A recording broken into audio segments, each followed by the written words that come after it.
पीर साहब को इतना पावर है कि एक आदमी तकरीर में बयान कर रहा है, वीडियो मौजूद है फेसबुक के ऊपर, आप जाके देख सकते हैं कि शेख अब्दुल कादिर जिलानी का मुरीद था, कब्र में पहुंचा मरने के बाद, मुनकर नकीर आए सवाल पूछने के लिए। जैसे ही सवाल पूछा, शेख अब्दुल कादिर जिलानी के मुरीद ने कहा, तुम्हें मालूम नहीं मैं किसका मुरीद हूं? कहा किसके मुरीद हूं? कहा मैं गौसे आजम का मुरीद हूं, मैं शेख अब्दुल कादिर जिलानी का मुरीद हूं। इतना सुनना था, मुनकर नकीर भाग गए, भाई तेरे से कोई सवाल नहीं करना, तुझसे कुछ नहीं पूछना, तू इतनी बड़ी हस्ती का मुरीद है।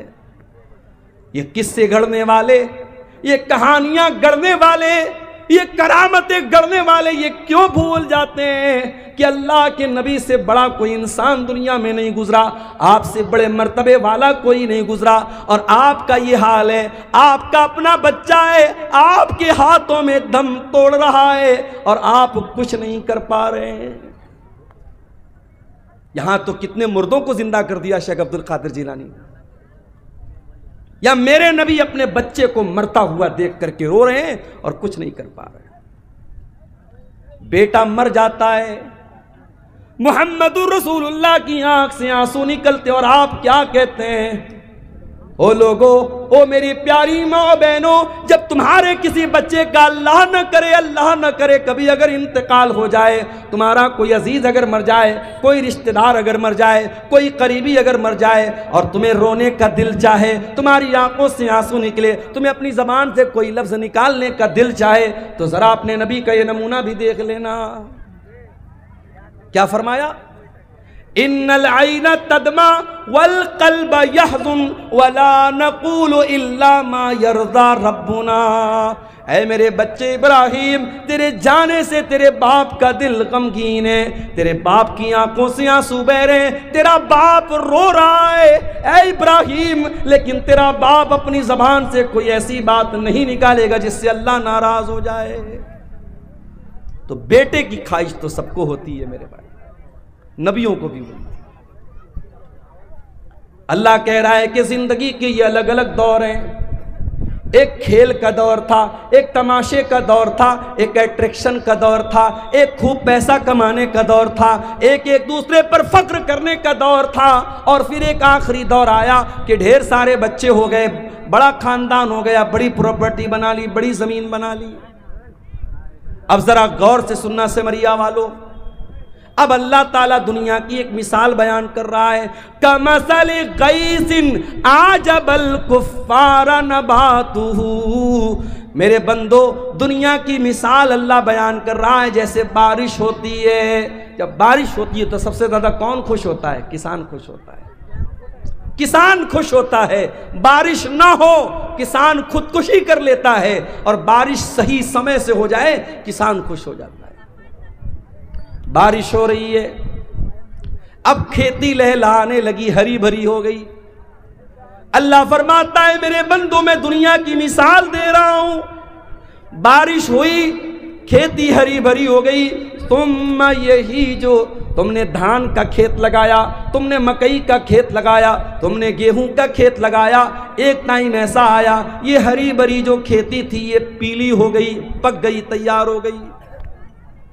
गेहूं तैयार हो गया, धान तैयार हो गया, मकई तैयार हो गई। तुम यही जो फतराहु मुस्फर्रा, कल तक जो पौधे हरे हरे थे आज पीले पीले हो गए, आज पक करके तैयार हो गए। तुम यकूनु हुतामा। पीछे कौन लोग बात कर रहे हैं? एकदम उनको हटाओ यहां से पहले। इतनी तमीज नहीं, स्टेज के पास माइक के पास बैठ के बात कर रहे हैं।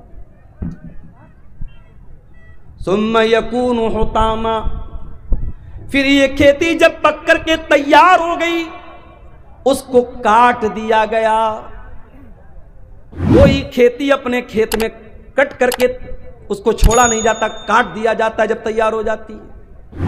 अभी मेरे पास जयनगरा कोई जगह है, जयनगर या जयनगरा इसी कटिहार में, वहां के लोग मेरे पास आए, नवंबर में टाइम मांग रहे थे।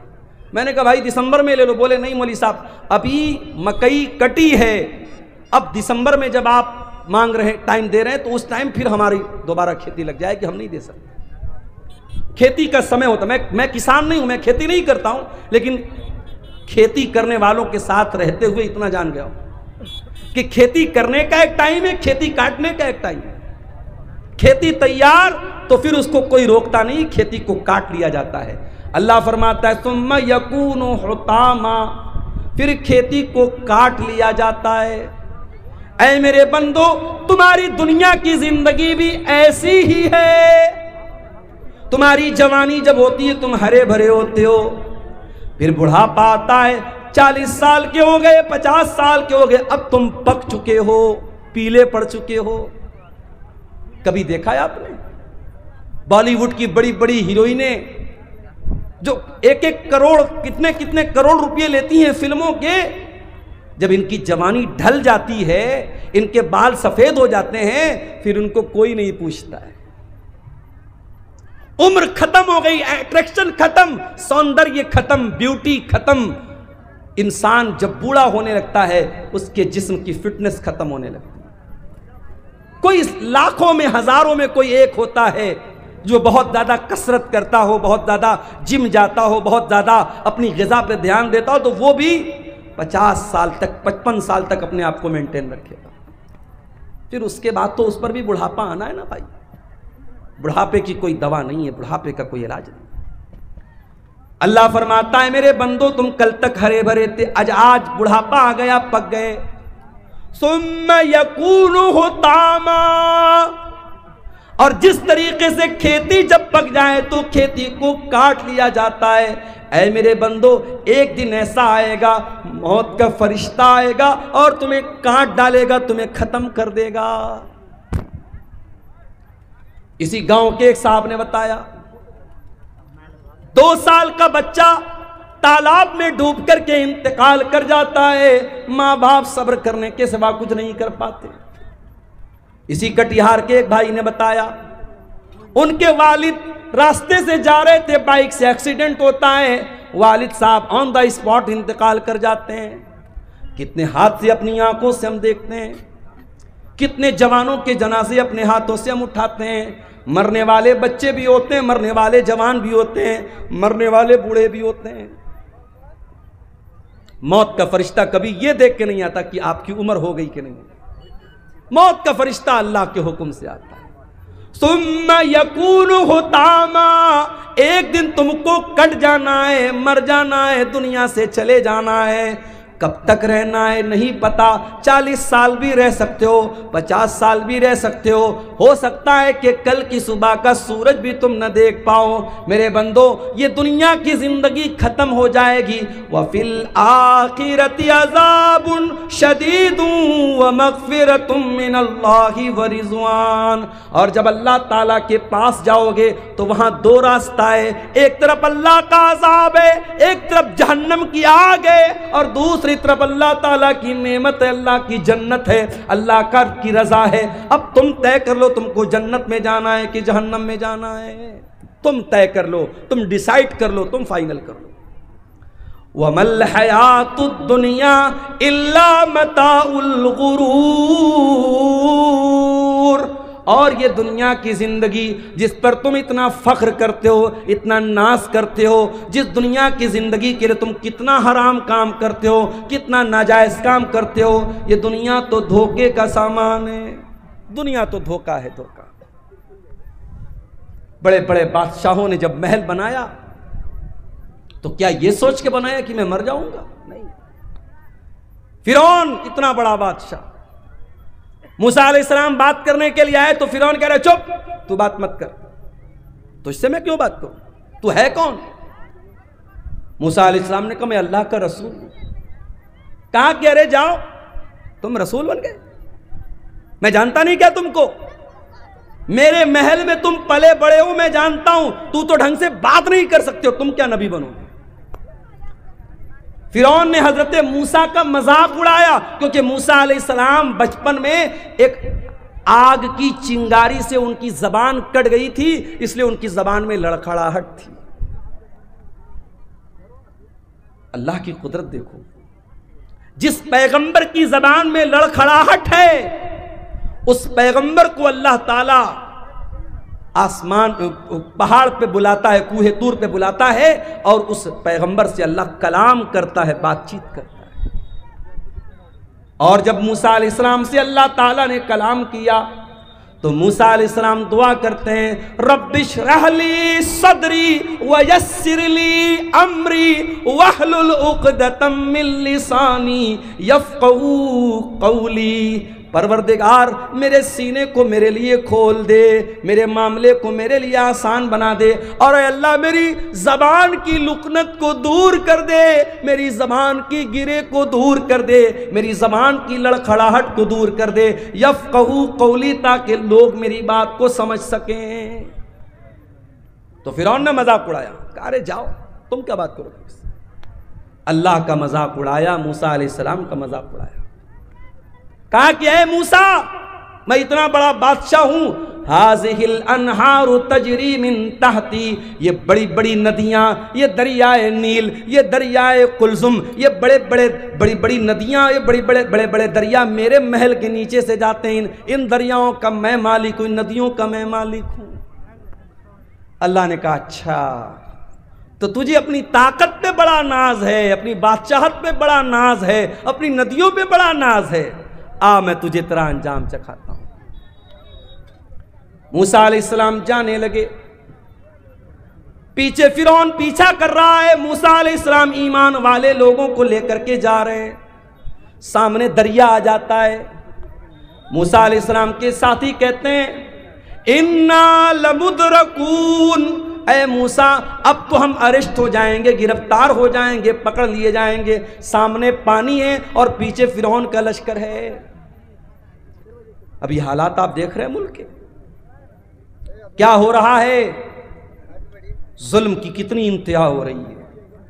जुल्म करने वाले कल तक जब अवाम से उनका ताल्लुक था तब तक हम इंसाफ की अदालतों में जाकर के इंसाफ के लिए हम दरवाजे खटखटा सकते थे, मगर जब जुल्म का कोड़ा इंसाफ करने वालों के हाथ में आ जाए, हुकूमत करने वालों के हाथ में आ जाए और जो जालिम है वही मुनसिफ बन जाए, तो फिर मजलूम फरियाद करे तो भी किससे करे, मजलूम जाए तो किसके पास जाए। दंगा करने वाला, फसाद करने वाला कौन, सारी दुनिया को मालूम है। किसके जुलूस में मां बहन की गालियां दी गई, वीडियो मौजूद है, जमाना शाहिद है। मगर आज हिंदुस्तान की तारीख लिखने वाला लिखेगा कि जुल्म की तारीख कैसे लिखी जा रही थी, किस तरीके से मजलूमों के घर गिराए जा रहे थे, किस तरीके से मजलूमों के बच्चों और औरतों पर जुल्म किया जा रहा था।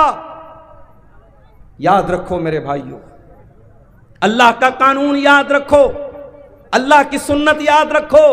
अल्लाह अपनी धरती पर कभी जालिमों को बरकरार नहीं रखता, जालिमों की हुकूमत को बरकरार नहीं रखता। अल्लाह ने इस धरती पर मुशरिक और कुफ्र करने वालों की हुकूमतों को बरकरार रखा है, मगर जालिम को अल्लाह ने जड़ से उखाड़ के फेंक दिया। हर जालिम अपना अंजाम याद रखे। अरबी में कहावत है, लेकुल्ले फिरौन मूसा, हर फिरौन के लिए अल्लाह ताला ने किसी मूसा को तैयार करके रखा।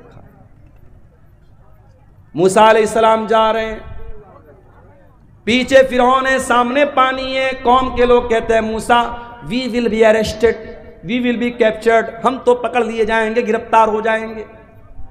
मूसा अलैहिस्सलाम कहते हैं ऐ मेरी कौम के लोगों, डरने की जरूरत नहीं है, इन्न मइया रब्बी सयहदीन, मेरा रब मेरे साथ है, मेरा रब जरूर कोई ना कोई रास्ता निकालेगा। ये जो ईमान था मूसा अलैहिस्सलाम के दिल में, ऐ भारत के मुसलमानों, ऐ हिंदुस्तान के मुसलमानों, ये ईमान अपने दिल में पैदा करो। तुम अल्लाह अकबर की सदा देने वाले हो, तुम ला इलाहा इल्लल्लाह का कलमा पढ़ने वाले हो। तुम्हारा ईमान हुकूमतों पर नहीं है, तुम्हारा ईमान सियासी पार्टियों पर नहीं है। इन सियासी पार्टियों ने कल भी इस्तेमाल किया था, आज भी तुम्हें इस्तेमाल कर रहे हैं और आइंदा भी करते रहेंगे। तुम ईमान लाए हो रब्बे वाहिद की जात पर, उस अल्लाह की जात पर अपने ईमान को मजबूत करो, उस अल्लाह से अपने ताल्लुक को जोड़ दो मेरे भाई। मूसा अलैहिस्सलाम ने कहा मेरा रब मेरे साथ है, वो जरूर कोई ना कोई रास्ता निकालेगा। अभी इतना कहा था मूसा अलैहिस्सलाम ने कि कुरान कहता है फ़अौहैना इला मूसा अनिज़रिब बिअसाकल बहरा, हमने मूसा को हुक्म दिया कि अपनी लाठी को पानी के ऊपर जाके मार दो। सामने नदी है, दरिया है, दरिया की गहराई कितनी हो सकती है आप अंदाजा नहीं लगा सकते। दरियाए कुलसुम बहुत बड़ी नदी है, वो नदी सामने थी। हजरत मूसा गए और लाठी को जाकर के पानी पर मारा। जैसे ही लाठी को पानी पर मारा है, अभी मैं मुंबई गया था एक हफ्ता पहले। मुंबई में एक ब्रिज है, उसको अटल सेतु बोलते हैं। अटल सेतु 22 किलोमीटर का ब्रिज है, समंदर के अंदर बना है। अल्लाह, 1-2 किलोमीटर नहीं, 22 किलोमीटर। 22 किलोमीटर का ब्रिज कहां बना है? समंदर के अंदर बना है। इंसान को अल्लाह अगर इतना दिमाग दे सकता है कि इंसान समंदर में ब्रिज बना सकता है, वही 22 किलोमीटर लंबा, तो वो अल्लाह जिसने इंसान को इतना माइंड दिया है, इतना दिमाग दिया है, उस अल्लाह के लिए कौन सी बात नामुमकिन है मेरे भाई। मूसा अलैहिस्सलाम ने लाठी को मारा, न कोई इंजीनियर आया, न कोई नक्शा बना, न कोई पिलर खड़ा हुआ, बीच में रास्ता बन गया। पानी, एक तरफ का पानी इधर रुक गया, एक तरफ का पानी उधर रुक गया और बीच में रास्ता बन गया। अब मूसा अलैहिस्सलाम अपने साथियों को लेकर चल पड़े। जरा इमेजिन करो, तसव्वुर करो, दोनों तरफ पानी रुका हुआ है और मूसा अलैहिस्सलाम बीच में जा रहे हैं अपने साथियों के साथ। फिरौन ने देखा मूसा जा रहे हैं, उनके साथ ईमान वाले जा रहे हैं और पानी बीच में रुका हुआ है, बीच में रास्ता बना हुआ है। फिरौन ने अपने लश्कर से कहा चलो तुम भी इसी रास्ते पर चलो। फिरौन भी चल पड़ा, फिरौन का लश्कर भी चल पड़ा। मूसा अलैहिस्सलाम और ईमान वाले नदी को पार कर गए। जब उस पार चले गए, अल्लाह ने पानी को मिला दिया, पानी को मिला दिया अल्लाह ने। और जैसे ही पानी को मिला दिया, फिरौन डूब गया। फिरौन के तमाम लश्कर के लोग डूब गए। जब फिरौन डूबने लगा तो कहता है आमनतु बिल्लज़ी आमनत बिही बनु इसराइल, आय अल्लाह मैं तेरे ऊपर ईमान लाता हूं, मैं तौबा कर रहा हूं, अल्लाह मैं उस अल्लाह के ऊपर ईमान लाता हूं जिस पर बनी इसराइल ईमान रखते हैं। अल्लाह ने फरमाया आल आना वक़द असैता मिन क़ब्लु, ऐ फिरौन सारी जिंदगी तू गुनाह करता रहा, सारी जिंदगी ईमान वालों को सताता रहा, सारी जिंदगी मूसा अलैहिस्सलाम को सताता रहा। आज जब मौत को सामने देखा तो ईमान ला रहा है। ऐ फिरौन आज तेरा ईमान एक्सेप्ट नहीं किया जाएगा। पता ये चला कि मौत सामने देखने के बाद तौबा एक्सेप्ट नहीं होगी। इसलिए मौत के आने के पहले तौबा करो। जितना दान करना है, जितना नेकी का काम करना है, मौत देखने के पहले कर लो। मौत देखने के बाद तौबा करोगे, तौबा कबूल नहीं। कभी किसी मरने वाले को देखा है? मरने वाले की आंखें उठ जाती है। वो जब मौत के फरिश्ते को देखता है ना, कांप जाता है, उसकी आंखें पथरा जाती है। मौत जब सामने आ जाए, हम जब किसी को मरते हुए देखते ना तो उसकी बोली बंद हो जाती है, उसकी बातचीत बंद हो जाती है। यानी अब उसने मौत को देख लिया, अब तौबा करेगा तो तौबा का कोई मतलब नहीं।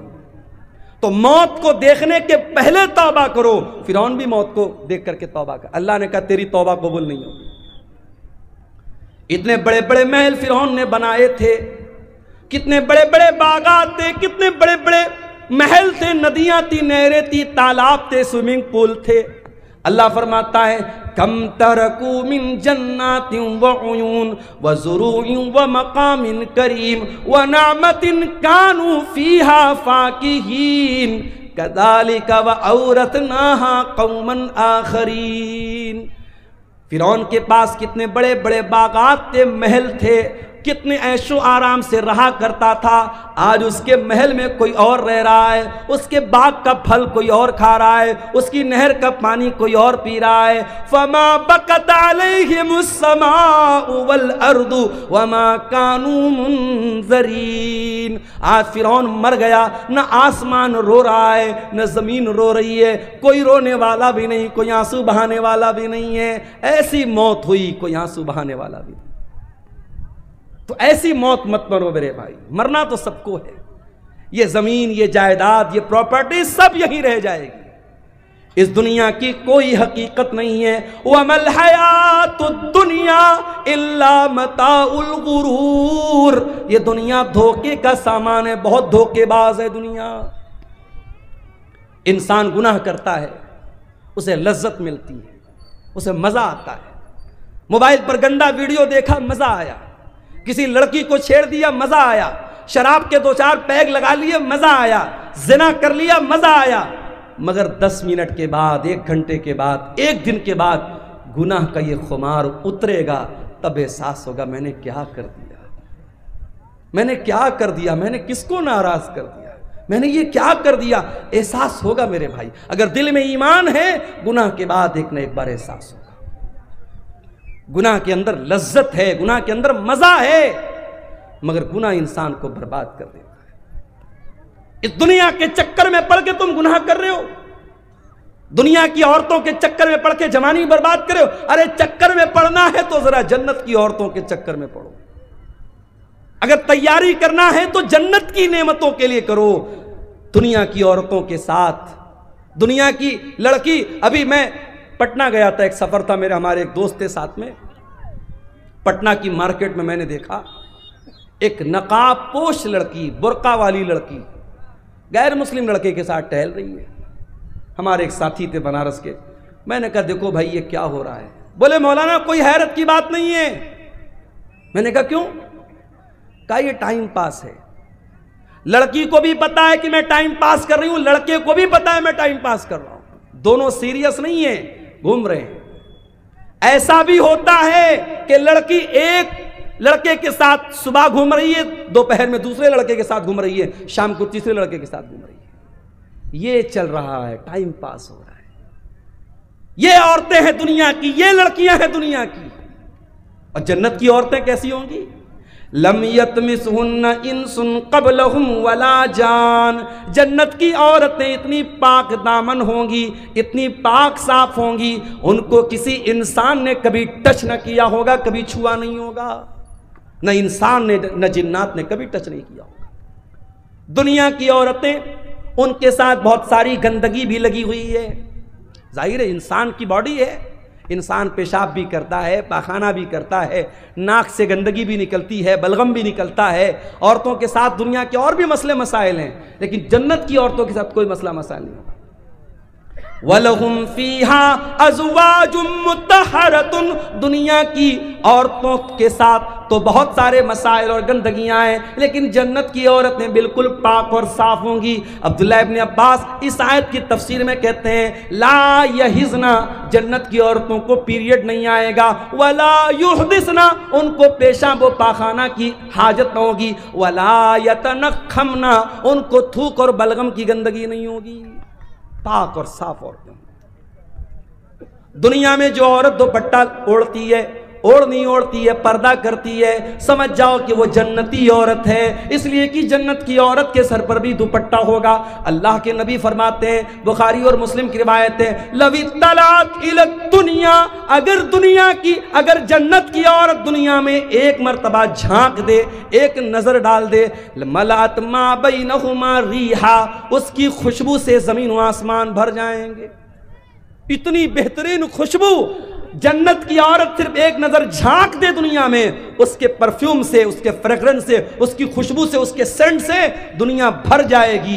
वला नसीफुहा अला रासिहा खैरुम मिनद दुनिया व मा फीहा, और जन्नत की औरत के सर पर जो दुपट्टा होगा, अल्लाहु अकबर। अल्लाह ने जन्नत की औरत के सूट का जिक्र नहीं किया, उसके गाउन का जिक्र नहीं किया, उसके फ्रॉक का जिक्र नहीं किया। अल्लाह के नबी कह रहे जन्नत की औरत के सर पर जो दुपट्टा होगा, वो दुपट्टा भी दुनिया और दुनिया की तमाम दौलत से बेहतर होगा। आज मैं मंगल बाजार में कुछ मार्केटिंग करने गया, तो हम लोग तो बनारस के लोग हैं ना, बनारस में कपड़ा बनता है, तो हम लोग कपड़े को हाथ लगा के समझ जाते हैं कि कपड़ा की क्वालिटी क्या है। जो बनारस के अंसारी लोग हैं, जिनको जुलाहा कहते हैं, तो वो कपड़े का कारोबार ही करते, तो उनको मालूम है कि कपड़े की क्वालिटी क्या होती है। एक मर्तबा अल्लाह के नबी के पास रेशम का कपड़ा आया। रेशम का कपड़ा उस जमाने में भी बड़ा कीमती माना जाता था, आज भी बहुत कीमती माना जाता है।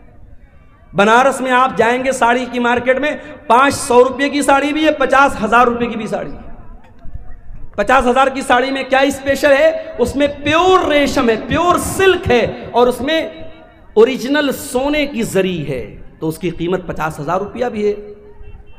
बड़ी बड़ी बॉलीवुड की जो हीरोइनें होती हैं, उनका जो लहंगा होता है, जो साड़ी होती है, बनारस से तैयार होकर जाती है। तो अल्लाह के रसूल सल्लल्लाहु अलैहि वसल्लम के पास रेशम का कोई कपड़ा आया। अब सहाबे किराम अरब के रहने वाले थे, रेशम वहां नहीं बनता था, रेशम का कपड़ा नहीं मिलता था। मोटे मोटे कपड़े मक्के में पहने जाते थे, टाट वगैरह टाइप के कपड़े, जूट वगैरह के कपड़े पहने जाते थे। तो जब ये रेशम का कपड़ा आया तो सहाबा उसको छू करके कहने लगे कि कितना सॉफ्ट है, कितना मुलायम है, कितना नर्म है। सहाबे किराम को बड़ी हैरत होने लगी। अल्लाह के प्यारे नबी ने फरमाया, अताजबून मिन हाजा, ऐ मेरे सहाबा तुम्हें इस पर बड़ा ताज्जुब हो रहा है, बड़ा आश्चर्य हो रहा है, बड़ी हैरत हो रही है। लमनादिलु साद इब्न मुआज़ फिल जन्नत खैरुम मिन हाजा, ऐ मेरे सहाबा जन्नत में हजरत साद बिन मुआज़ को जो हैंड करचप मिलेगा, जो रुमाल मिलेगा, जो दस्ती मिलेगी, जो मिंदिल मिलेगा, ऐ मेरे सहाबा ये दुनिया के रेशम का कपड़ा फेल है उस जन्नत के रुमाल के सामने। इतना सॉफ्ट होगा हजरत साद बिन मुआज़ का रुमाल। जब जन्नत का रुमाल इतना सॉफ्ट होगा तो जन्नत का कपड़ा कितना प्यारा होगा। अल्लाह ने जब जन्नत के कपड़े का जिक्र किया तो फरमाया, सियाबन खुज़रम मिन सुंदुसिन व इस्तबरक, जन्नतियों के बदन पर रेशम का कपड़ा होगा, और रेशम भी दो टाइप का होगा, एक रेशम सुंदुस होगा और एक रेशम इस्तबरक होगा। सुंदुस बोलते हैं जो बारीक रेशम होता है, और इस्तबरक जो थोड़ा थोड़ा मोटा रेशम होता है। मेरी एक बच्ची का नाम सुंदुस, एक बच्ची का नाम इस्तबरक है। ये कुरान की इन्हीं आयतों की रोशनी में मैंने रखा है। सुंदुस के माने भी रेशम होता है, इस्तबरक के माने भी रेशम। तो जन्नतियों का कपड़ा इतना आलीशान होगा। तुम दुनिया के कपड़े पर मर रही हो मेरी बहनों, तुम अपनी अलमारी पे कपड़े निहार रही हो, अपने वार्डरोब में कपड़े निहार रही हो, और अपने मेकअप आइटम को देख रही हो, अपनी ज्वेलरी बॉक्स को देख रही हो। आओ जरा जन्नत की ज्वेलरी तैयार करो, जरा जन्नत के कपड़े तैयार करो, जरा जन्नत के लिए अपने आप को तैयार करो। दुनिया की जिंदगी की क्या हकीकत है मेरे भाई। आगाह अपनी मौत से कोई बशर नहीं, आगाह अपनी मौत से कोई बशर नहीं, सामान 100 बरस का है पल की खबर नहीं। कितनी औरतों को मैंने देखा, बड़े कपड़े इकट्ठा करती थी, बड़ी ज्वेलरी इकट्ठा करती थी, मर गई। आज उनके कपड़े उनकी बेटियां लेके जा रही हैं, उनकी बहुएं लेके जा रही हैं, उनकी पड़ोस की औरतें लेके जा रही, उनके रिश्तेदार की औरतें लेके जा रही हैं। आप नहीं जानते कपड़ा आपका है कल कौन पहनेगा, मकान आपका है कल कौन रहेगा, नेमतें आपकी हैं, दौलत आपकी है, कल कौन फायदा उठाएगा। आगाह अपनी मौत से कोई बशर नहीं, सामान 100 बरस का है पल की खबर नहीं। एक बहुत बड़े बादशाह गुजरे, उनका नाम था हारून रशीद। हारून रशीद एक मुसलमान बादशाह थे, खलीफा थे। उनके दौर में एक बहुत अल्लाह के नेक बंदे थे, उनका नाम था इब्ने सम्माक। हारून रशीद एक मरतबा इब्ने सम्माक से मिलने के लिए गए। ऐ इब्ने सम्माक, आप बहुत बड़े आलिम दीन हैं, मैं आपके पास आया हूं, आपसे मसला मसाइल नहीं पूछना है, मैं आपसे बस ये पूछना चाहता हूं कि कुछ नसीहत कर दीजिए, कोई पैगाम मुझे दे दीजिए, कोई मैसेज दे दीजिए, कोई संदेश दे दीजिए, कोई नसीहत दे दीजिए।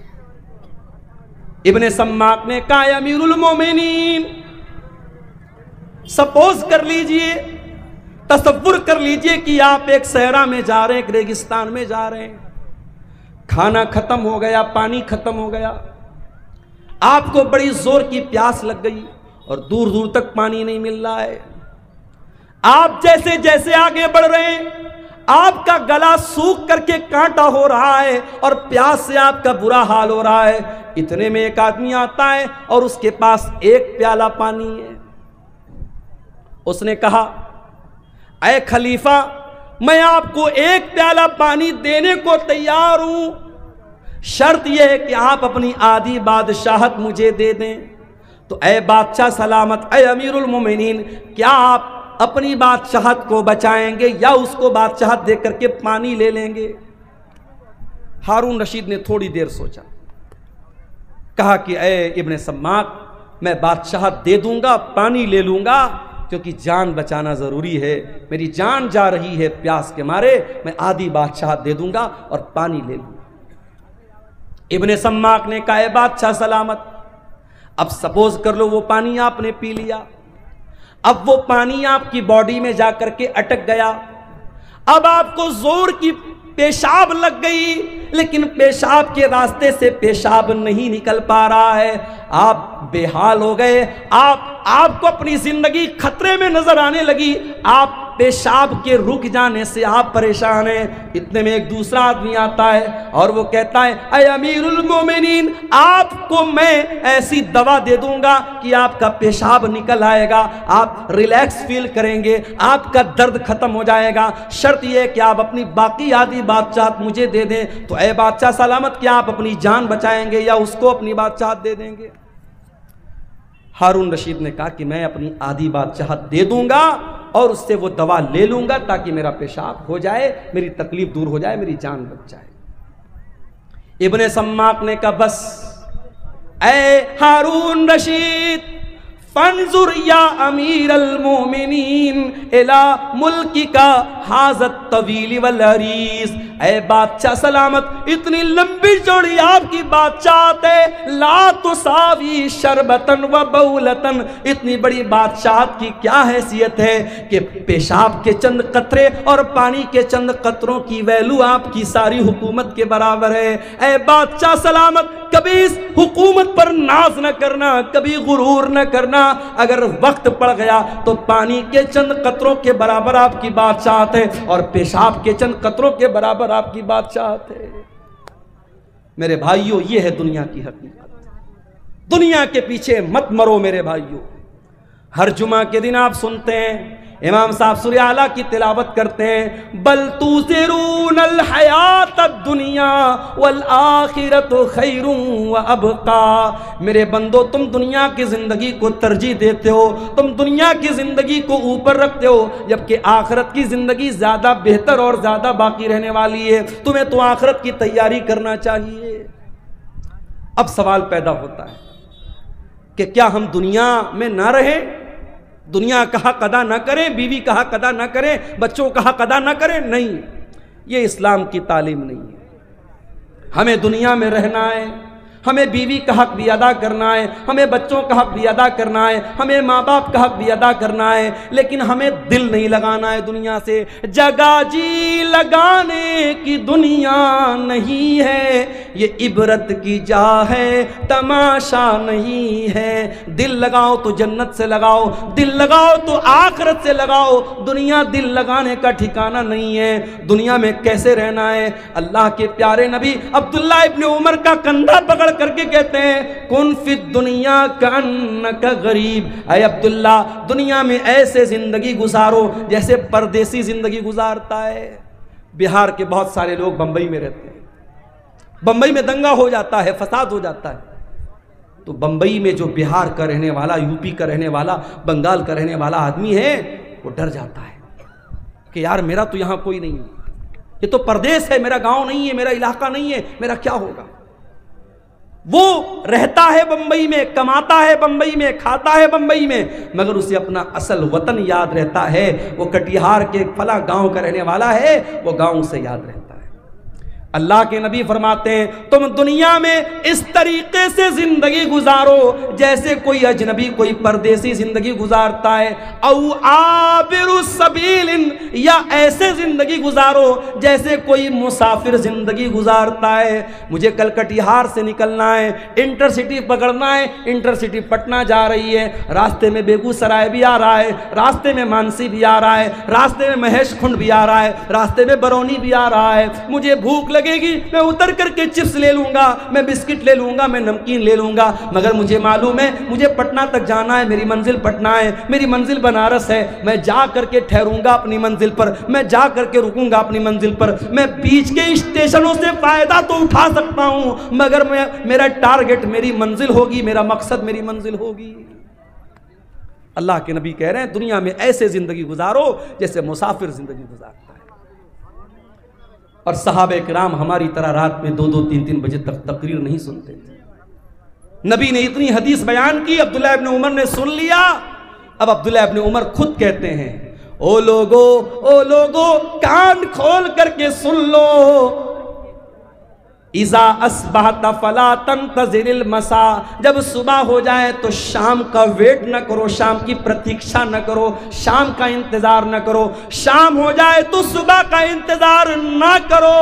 ओ मेरी प्यारी माओ बहनों, ओ मेरे प्यारे नौजवान साथियों, जाओ जरा बिस्तर पे सोने के पहले ये हदीस याद कर लेना, ये सोच करके बिस्तर पे जाना, आय अल्लाह अगर आज की रात मेरी जिंदगी की आखिरी रात हो गई, आय अल्लाह सारे आमाल तो गुनाहों से भरे हैं, सारा रजिस्टर तो गुनाहों से भरा है, अय अल्लाह अगर इसी हाल में तेरे पास चला गया, अय अल्लाह तो इसी हाल में तेरे पास में चली गई, अय अल्लाह मेरा क्या बनेगा, मेरा क्या हाल बनेगा। मेरे प्यारे साथियों, जब रात में बिस्तर पे सोने जाया करो तो ये एक बार सोच लिया करो। अल्लाह के हजरत अब्दुल्लाह इब्न उमर कहते हैं जब शाम हो जाए तो सुबह का इंतजार मत किया करो, और सुबह हो जाए तो शाम का इंतजार मत किया करो। और आगे फरमाते हैं वखुज़ मिन सिहतिका लिमरदिका, और जब तुम्हारी तंदुरुस्ती मौजूद है तो तुम बीमारी के दिन की तैयारी कर लो, और अपनी जिंदगी में मौत की तैयारी कर लो, मौत की तैयारी कर लो। माशाअल्लाह कटिहार बड़ी तरक्की पर है। मैं आज मार्केट में गया, हमारे कुछ दोस्त लोग भी साथ में थे, कितने बड़े बड़े रेस्टोरेंट बन गए हैं। स्टेशन के सामने एक छोटा सा होटल था, बिस्मिल्लाह होटल, आज गया तो देखा बहुत बड़ा सा रेस्टोरेंट बना है, उसका नाम है तंदूरी महल। बड़े बड़े होटल खुल रहे हैं कटिहार में। अभी हैदराबाद में गया था, एक दो महीना पहले मेरा सफर था, कुछ साथियों के साथ रात में निकला, मेरा ख्याल है कि रात के 12 या 1 बज रहे थे। दोस्तों ने कहा चलिए मौलाना आपको चाय पिलाते। मैंने कहा यार 12-1 बज रहा है, चाय मिलेगी? बोले चलिए आप हैदराबाद में। हैदराबाद में चाय की एक बहुत बड़ी दुकान है, नाम नोट कर लो, कभी जाना तो चाय पी लेना, नीलोफर होटल। नीलोफर नाम है, लड़की का नाम नहीं बता रहा, होटल का नाम बता रहा हूं, नीलोफर। रात के 1 बजे मैं गया साथियों के साथ। मैं सोचा यार रात का 1 बजा है, 2-4 लोग वहां होंगे। गया तो वो भीड़ है, रश है, मर्दों का, औरतों का, लड़कों का, लड़कियों का, मुसलमानों का इलाका है, मुस्लिम मेजॉरिटी इलाका है, और रश भरा पड़ा है। तो अब हैदराबाद शहर है भाई, खाने पीने का शहर है। अब कटिहार में भी वो चीजें आ रही, पूर्णिया में भी वो चीजें आ रही, तरक्की पर है जमाना। जमाना तरक्की पर तो है मेरे प्यारे साथी, लेकिन ये बात याद रखो, तरक्की का मतलब ये नहीं है कि आप अपने अल्लाह को भूल जाएं। 4 पैसे आ गए, स्टैंडर्ड बन गए, घर में स्टैंडर्ड बन आ गया, इसका मतलब ये नहीं कि आपके घर की औरतें पर्दा करना बंद कर दें। स्टैंडर्ड बन गए तो कुरान पढ़ना बंद कर दो, ऐसा नहीं है मेरे भाई। कब्र के अंदर यही कुरान आपके काम आएगा। मैं नहीं मना करता तुम अपने बच्चों को मेडिकल की तालीम दो, मैं मना नहीं करता। अपनी बच्चियों को तुम आला तालीम दो, मैं मना नहीं करता। मगर वल्लाह मेरा कलेजा दुखता है जब कटिहार के बड़े बड़े कॉलेजों में मुसलमान लड़की चेहरा खोल करके बेपर्दगी के साथ अपने बॉयफ्रेंड के साथ, अपने बैचमेट के साथ, अपने क्लासमेट के साथ घूम रही है, पार्कों में घूम रही। तो तकलीफ होती है कि ये कौम तालीम हासिल कर रही है, इस कौम की लड़कियां तालीम हासिल कर रही हैं या बेहयाई कर रही हैं, बेपर्दगी कर रही हैं। हालात ये हैं, लड़की 8-9 साल की होती है, लड़का 10-12 साल का होता है। अभी लड़का बहुत छोटा है, लड़की बहुत छोटी है। अभी दुनिया की बहुत सारी बातें उनको मालूम भी नहीं है, मगर यूट्यूब ने उनको सिखा दिया है, फेसबुक ने उनको सिखा दिया है, इंस्टाग्राम ने उनको सिखा दिया है। 9-9 साल की लड़कियों के भी बॉयफ्रेंड मौजूद हैं, 10-12 साल के लड़कों की गर्लफ्रेंड मौजूद हैं। मैं इसी समाज की और इसी मुआशरे की हकीकत आपको बता रहा हूं मेरे वल्लाह। मेरे प्यारे नौजवान साथियों, मेरी बहनों, दुनिया की ये तालीम आप हासिल कीजिए, मगर अकबर इलाहाबादी का वो शेर मैं आपको सुनाता हूं। तुम शौक से कॉलेज में पढ़ो, चरख पे झूलो, जायज है गुबारों में उड़ो, चरख पे झूलो, बस एक सुखन बंद है आजिज का रहे याद, अल्लाह को और अपनी हकीकत को न भूलो। आप कितने बड़े कॉलेज में भी पढ़ लीजिए, लेकिन आपको ये नहीं भूलना है कि आप मुसलमान हैं। अल्लाह की कसम, कर्नाटक की वो लड़की जो नकाब में स्कूल जा रही थी, कॉलेज जा रही थी, और दंगाइयों ने और फसादियों ने उसको देख करके नारा लगाया था, और उस लड़की ने जिसका नाम मुस्कान था, उसने नारे तकबीर की सदा बुलंद की थी, अल्लाह अकबर कहा था। सारी दुनिया के मुसलमानों ने उस लड़की पर फख्र किया था। और आज भी बड़े बड़े कॉलेजों में जो लड़की नकाब में रहती है, अपनी हया से समझौता नहीं करती, अपने पर्दे से समझौता नहीं करती, वो प्राइम मिनिस्टर से भी डिग्री लेने जाती है तो नकाब में जाती है। ऐसी लड़कियों पर हमें फख्र है मेरे भाइयों, ऐसी बहनों पर हमें फख्र है। तालीम हासिल करो, मगर कुरान की भी तालीम हासिल करो। ये मदरसे, ये छोटे छोटे मदरसे आज सीमांचल में तरस रहे हैं। इनका इंफ्रास्ट्रक्चर देख लो। मैं कितने मदरसों में जाके देखा मैंने कि टीन का शेड लगा हुआ है और कच्ची जमीन है, बच्चे बेचारे उस पर पढ़ रहे। किशनगंज में एक मदरसे में मैं गया, बेहतरीन तालीम हो रही है, अच्छी पढ़ाई हो रही है, मगर इंफ्रास्ट्रक्चर नहीं है। ये बड़े बड़े नेता आते हैं हमारे यहाँ, इन मिनिस्टरों से, इन नेताओं से, इन एमपीज और एमएलए से कहो कि इन मदरसों को भी थोड़ा ध्यान दें। आज कितने मदरसे मेरे भाइयों, न उनके पास इंफ्रास्ट्रक्चर है, न उनके पास टीचरों को देने की ढंग की सैलरी है। बेचारे साल में एक जलसा करते हैं, और जलसे में भी जो लोग आते हैं तकरीर सुनते हैं, कितने लाख रुपये का जलसे पर खर्च हो जाता है, और आखिर में जो बचत होती है मदरसे वालों को बहुत थोड़ी सी बचत होती है। ये तकलीफ की बात है मेरे भाइयों, ये दर्द की बात है। इन मदरसों में पढ़ने वाले, कुरान पढ़ने वाले बच्चों को हकीर समझते हैं हम। वल्लाही इन्हें हकीर मत समझो। तुम डॉक्टर बन जाओ, तुम इंजीनियर बन जाओ, तुम आईएएस ऑफिसर बन जाओ, मुबारक हो तुम्हें। ये कुरान पढ़ने वाले, ये दुबले पतले बच्चे, ये पतली दाल पीने वाले बच्चे, ये बगैर छिला हुआ आलू खाने वाले बच्चे, ये जागीर का खाना, अपनी इज्जत और खुददारी को कुचल कर घरों से ले जाके टिफिन लेकर खाना लाने वाले ये बच्चे, इन्हें हकीर मत समझो मेरे भाइयों। अल्लाह के नबी फरमाते हैं, खैरुकुम मन तअल्लमल कुरान व अल्लमहु, तुम में सबसे बेहतरीन इंसान वो है जो कुरान को सीखता है और कुरान को सिखाता है। कब्र में यही कुरान आपके काम आएगा। कब्र में मुनकर नकीर आएंगे, पूछेंगे मन रब्बु का, तेरा रब कौन है? तू कहेगा मैं इंटर पढ़ के आया हूँ, मैं ग्रेजुएशन करके आया हूँ, मैंने BCA किया, मैंने MCA किया, मैंने नीट निकाला, मैंने फला एग्जाम पास किया। फरिश्ता पूछेगा मन नबियों का, तेरे नबी कौन है? माँ दीनों का, तेरा दीन क्या है? अगर आपने दुनिया की सारी तालीम हासिल की है, अगर आपने रब का कुरान नहीं पढ़ा है, अगर आपने मोहम्मद रसूलुल्लाह की हदीसों को नहीं पढ़ा है, कुरान और सुन्नत को नहीं पढ़ा है, आप मुनकर नकीर के सवाल का जवाब नहीं दे पाएंगे। उस सवाल का जवाब अगर चाहिए तो कुरान पढ़ना पड़ेगा, हदीसों को पढ़ना पड़ेगा। मेरे भाइयों, आज का दौर तो बहुत अच्छा दौर है। आज ऑनलाइन भी आप दीन की तालीम हासिल कर सकते हैं। अपनी बहनों से कहना चाहूँगा जो कॉलेज में पढ़ती हैं, जो यूनिवर्सिटी में पढ़ती हैं, ऐ मेरी प्यारी बहनों, आज ऐसे कोर्स भी हो रहे हैं, ऑनलाइन कोर्स हो रहा है। लॉकडाउन में खुद मैंने कई कोर्स चलाए ऑनलाइन, और मुझे बड़े फ़ख्र के साथ आज मैं दुबई तक मेरे स्टूडेंट मौजूद हैं। मेरे पास मैसेज आता है, मौलाना साहब मैं आपका स्टूडेंट हूँ। लड़कियों का, मेरी मुसलमान बहनों का भी कभी कभी फ़ोन आता है। बड़ी खुशी होती है कि जब वो कहती हैं कि मैंने आपसे ऑनलाइन कोर्स तालीम हासिल की थी। आज मदरसे की चार दीवारी के अंदर बैठ कर के दीन की तालीम अगर देना पॉसिबल है तो ऑनलाइन भी आप तालीम हासिल कर सकते हैं और तालीम दे सकते हैं। मेरे प्यारे साथियों, दुनिया का जितना इल्म हासिल करना है कर लो, मगर कब्र में जो काम आने वाला इल्म है वो आखिरत का इल्म है, वो कुरान और सुन्नत का इल्म है। और अल्लाह ताला कुरान में कहता है यालमून ज़ाहिरम मिनल हयातिद दुनिया। मेरे बहुत सारे बंदे ऐसे हैं जिनके पास दुनिया की तो बहुत नॉलेज है लेकिन आखिरत के मामले में गाफिल है। कहीं ऐसा ना हो मेरे भाइयों, दुनिया की डिग्रियां तो हमारे पास हो, दुनिया का इल्म तो हमारे पास हो, मगर आखिरत के मामले में हम जीरो हों, आखिरत की हमें कोई नॉलेज ना हो। इमाम हसन बसरी कहते हैं कि कुछ लोग इतने माहिर होते हैं, इतने काबिल होते हैं कि अपने उंगली के नाखून पे रख के बता देते हैं कि दीनार का वजन कितना है। इतने माहिर होते हैं, अपने दुनिया के मामले में इतने काबिल होते हैं, लेकिन 2 रकात नमाज पढ़ने का तरीका उनको नहीं आता। इसी कटिहार में मुझे याद है, नमाज पढ़ने के लिए बैठा, पीछे से एक आदमी आता है, उसको किसी ने बताया कि अब्दुल गफ्फार साहब नमाज पढ़ रहे हैं, जाओ उनके साथ पढ़ लो। नमाज खत्म हो चुकी थी, मैं बाद में आया था, मैं अपनी अलग नमाज पढ़ रहा था। अब वो आदमी आया तो उसको ये भी पता नहीं कि दाएं खड़ा होना है कि बाएं खड़ा होना है, ये भी नहीं मालूम। कितने इलाकों में जाता हूं, मैं मुसाफिर हूं, ज़ोहर की नमाज का टाइम है, मस्जिद के इमाम साहब ने कहा मौलाना साहब आप नमाज पढ़ा दीजिए। मैं कहता हूं भाई मैं मुसाफिर हूं, रहने दीजिए। नहीं मौलाना आप आए आप पढ़ा दीजिए। मैं ऐलान भी कर देता हूं कि मैं मुसाफिर हूं, मैं 2 रकात पढ़ूंगा, आप लोग पूरी कर लीजिएगा। उसके बावजूद बहुत सारे लोग सलाम फेर देते हैं और फिर ताकने लगते हैं और फिर उनको समझ में आता है बाकी लोग 2 रकात पढ़, तो वो भी जल्दी जल्दी उठ के पढ़ने लगते हैं।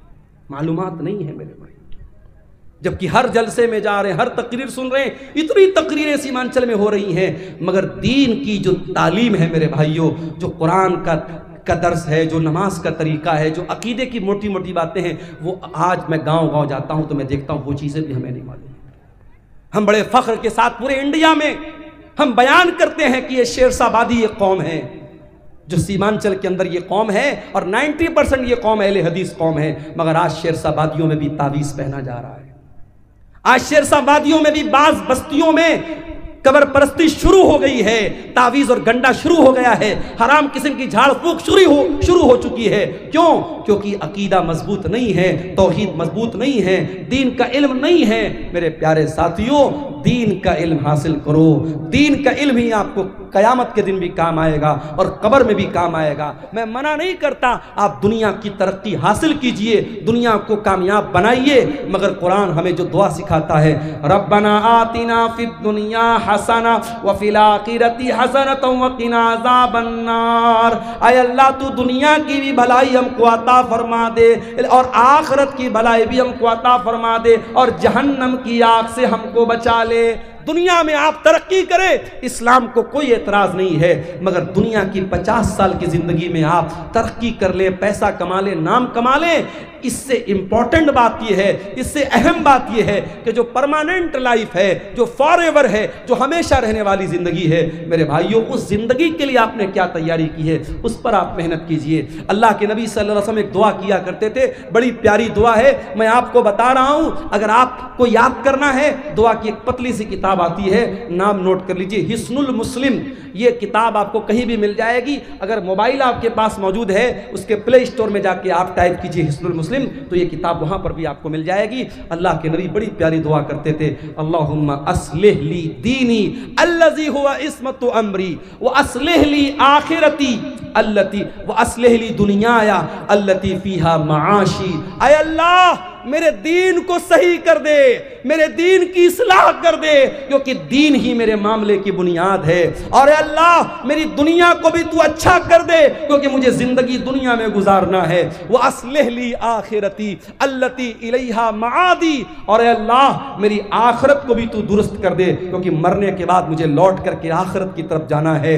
वजअलिल हयात ज़ियादतन ली फी कुल्लि खैर। और अल्लाह मेरी ज़िंदगी को ऐसा बना दे कि ज़िंदगी में हर आने वाला दिन पीछे वाले दिन से बेहतर हो, हर दिन कोई नया नेकी का काम करूं, कोई अच्छा काम करूं। इसी कटिहार के इलाके के लोगों ने मुझे बताया कि पर हेड वो 10-10 रुपया कलेक्शन कर रहे हैं। 10 रुपये की आज के ज़माने में कोई वैल्यू नहीं, लोग पान खा जाते हैं 10 रुपये का। परिवार में अगर 5 लोग हैं, 6 लोग हैं, 10-10 रुपया वो सबसे कलेक्शन कर रहे हैं पूरे गांव से।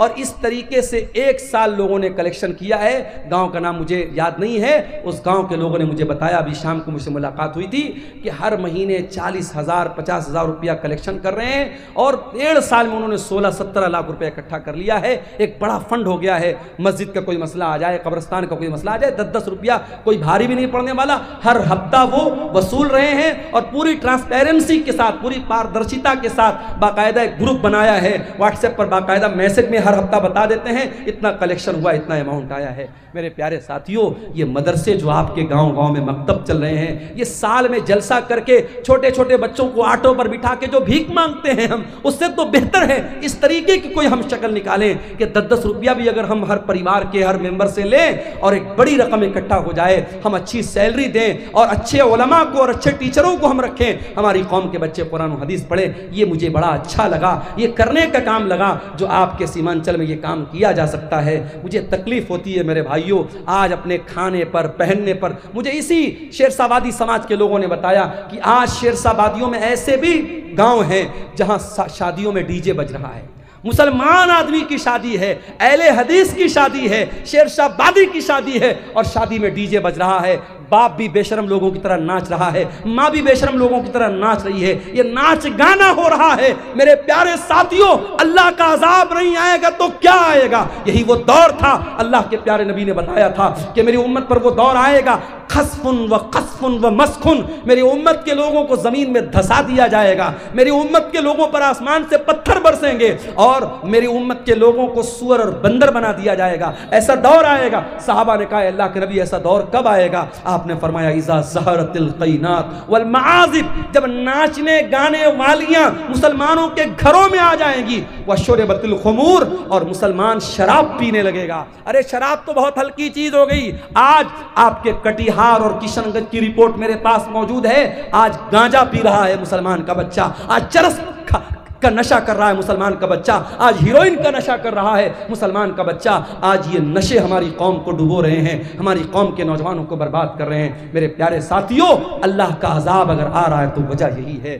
मेरे अजीजों, तकरीर कर लेना और करा लेना, जलसे कर लेना करा लेना, ये कमाल नहीं है। कमाल ये है कि हम अपने आप को जांचें और परखें कि हमारा समाज कल कहाँ था और आज कहाँ है। अगर रात भर तकरीर सुनने के बाद भी फजर की नमाज में हमारे पास नमाजी नहीं है, अगर शराब के अड्डों पर कोई कमी नहीं आ रही है, अगर औरतों की बेपर्दगी में कोई कमी नहीं आ रही है, अगर दिल में अल्लाह का डर पैदा नहीं हो रहा है, तो माफ़ कीजिए, हम फेल हो रहे हैं, हमारी सारी मेहनत बेकार हो रही है।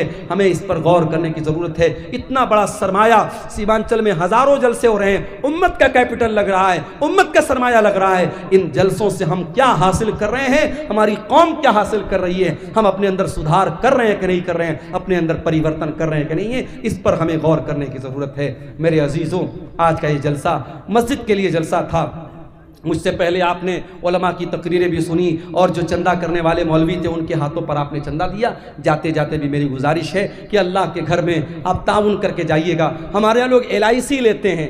LIC का एक नारा है, जीवन ज़िंदगी के साथ भी और ज़िंदगी के बाद भी। मैं आपको बता दूं कि मस्जिद में आपका 10 रुपया भी लगा है, मस्जिद में आपका 100 रुपया भी लगा है, तो ये LIC की जो पॉलिसी है ना, वो तो दुनिया में आपके काम आएगी। वो भी हराम तरीके से पैसा कमा रहे हैं आप, LIC का जो पैसा है, लेकिन ये आप जो पैसा लगाए हैं मस्जिद में, ये आपको आखिरत में काम आएगा। अल्लाह के नबी ने कुछ चीज़ों का जिक्र किया है जो मरने के बाद भी इंसान के काम आती हैं। उसमें एक चीज़ क्या है? औ सदक़तिन जारियतिन, ऐसा सदका इंसान करके जाए जो उसके मरने के बाद भी कंटिन्यू जारी रहे। मेरे अजीज़ों, मस्जिद और मदरसे की इमारत में लगने वाला आपका पैसा सदक़े जारिया है।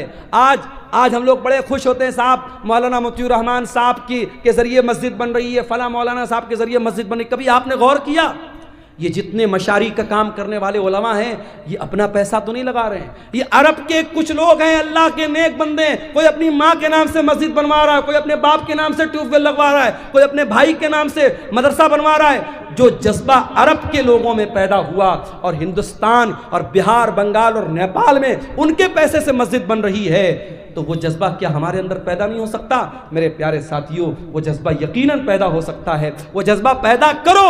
हम अपने लिए जो बनाएंगे वो यहीं रह जाएगा, जो दुनिया के लिए, उम्मत के लिए छोड़ के जाएंगे वो इंशाअल्लाह आखिरत में हमारे काम आएगा। इसलिए जिनको अल्लाह ने नवाजा है वो इस तरीके के नेकी कामों में बढ़ चढ़ के हिस्सा लें। दुनिया की हकीकत के मौजू पर ये चंद बातें आपके सामने मैंने रखी हैं। अल्लाह से इस दुआ के साथ रब्बुल आलमीन हमें दुनिया के साथ साथ आखिरत की तैयारी करने की तौफीक अता फरमाए। रब्बुल आलमीन हमें जन्नत में ले जाने वाला अमल करने की तौफीक अता फरमाए। रब्बुल आलमीन हमें सही मानों में जन्नती बना दे।